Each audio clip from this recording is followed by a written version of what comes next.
I'm Dalton Barrett for News Radio WGNS, and here are some of the top stories affecting Rutherford County on your Rutherford Roundup for Friday, July the 18th, 2025. Rutherford County District 3 Commissioner Michael Rather has officially submitted his resignation, effective this Friday, ending nearly 7 years of service on the County Commission. Rather, elected in 2018, was instrumental in advancing key county projects, including the construction of public safety and health facilities, as well as the development of 2 new schools. He also served as vice chair of the Public Safety Committee and was recognized for addressing growth and infrastructure challenges across Rutherford County. Commission Chair Jeff Phillips and Committee Chairman Pettis Reed praised Rather for his dedication and contribution. With Rather's departure, commissioners moved quickly to outline the process for appointing a replacement to serve until the next general election. Applications for the vacant seat will be accepted through Friday, August 1st, ahead of the August 4th Steering Committee meeting, chaired by Commissioner Craig Harris. Interested candidates are encouraged to contact the County Mayor's office for details on applying. Meanwhile, music fans in the region are prepping for a change at one of Tennessee's largest events.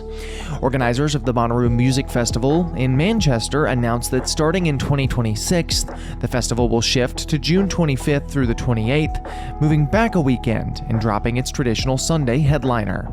Instead, main stage performances will conclude on Saturday night, with camping continuing through Sunday. This adjustment aims to ease post-festival traffic congestion and improve departure experience. While the 2026 lineup is yet to be revealed, organizers promise 4 days of packed programming, with early festivities kicking off Wednesday and running through Saturday night. The Murfreesboro City Council has unanimously approved the annexation of Middle Point Landfill into the city limits, following a 6-0 vote Thursday night. This decision allows Murfreesboro to extend its municipal codes and regulatory oversight to the landfill, which has been the focus of a long-standing community concern.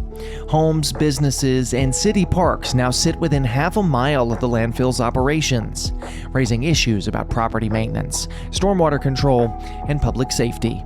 The city stressed that the annexation does not permit landfill expansion or authorize Murfreesboro to shut down operations approved by the state of Tennessee, but it does ensure future improvements meet local zoning and building standards. In Rutherford County, the search for answers continues in the shooting death of 22-year-old Noah Taylor of Smyrna. Taylor was killed last Saturday morning while driving to work on Interstate 24 near Waldron Road. Investigators believe that the fatal shot was fired around 7:30 a.m., and they're asking for dashcam footage from motorists traveling between I-840 and Bell Road between 7 and 8 a.m. Noah's family, including his mother, Katrina Leonard, and stepbrother, Sean Leonard, are pleading with the public for information. They're offering a $2,000 reward for credible tips. Crime Stoppers may add an additional $1,000 to that reward. Taylor, who was active in Life Point Church's Spanish ministry, had recently celebrated his 22nd birthday and earned a job promotion. Authorities urge anyone with details to contact Detective Thomas Burnett at 615-904-3052. U.S. Senator Marsha Blackburn and Tennessee Attorney General Jonathan Skrmetti are urging federal regulators to act swiftly against misleading online marketing of GLP-1 class of drugs, frequently promoted as weight loss solutions. In a letter to the Federal Trade Commission, the officials warned about counterfeit and misrepresented GLP-1 medications, sometimes sold as alternatives to FDA-approved drugs like Ozempic. They pointed to a recent study revealing that many websites fail to disclose critical safety information or the lack of FDA approval, endangering public health. Blackburn and Skrmetti highlighted over 900 adverse events, including 17 deaths, linked to compounded versions of these drugs, and called for an FTC investigation to protect consumers from manipulative marketing tactics. Back home in Murfreesboro, the Murfreesboro Medical Clinic marked a major milestone Thursday with a topping out ceremony at its new healthcare facility on Las Casas Pike. The 2-story center, which broke ground on June the 4th, is designed to address the growing healthcare needs of East Murfreesboro.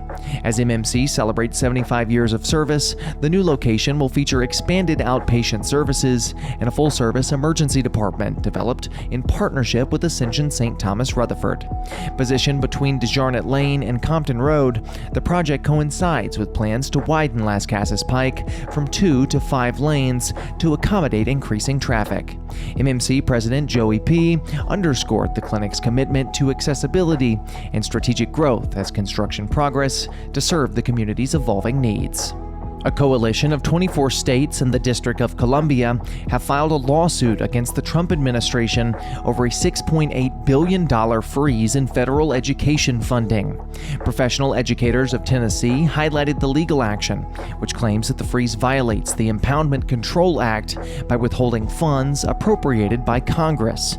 This freeze, enacted on June 30th, threatens programs like supporting English language learners, teacher training, after-school activities, STEM initiatives, and migrant education. The Tennessee alone, schools could lose between $106 million and $120 million if the funds are not released. Local organizations such as Boys and Girls Club warn that services like tutoring and enrichment programs could be scaled back. Critics argue that the move represents executive overreach, undermining educational equality and disrupting preparations as schools across Rutherford County approach the start of the 2025-2026 school year. Meanwhile, Rutherford County and Murfreesboro City Schools are preparing for their first days of class on August 8th and August the 7th, respectively. With families across the region gearing up for back-to-school shopping, Tennessee's annual back-to-school tax-free weekend runs from Friday, July the 25th through Sunday, July the 27th, giving residents 3 days to shop without paying state or local sales tax. Clothing and school supplies priced at $100 or less per item, as well as computers and tablets up to $1,500 are eligible. Celebrating its 20th year, the event is designed to ease the financial burden for families while supporting Murfreesboro area retailers. That's all for now. For updates on these, as well as many more local news stories, be sure to check out our website, wgnsradio.com, or even follow us on social media at News Radio WGNS on Facebook and X. I'm Dalton Barrett for WGNS, and I'll talk to you later.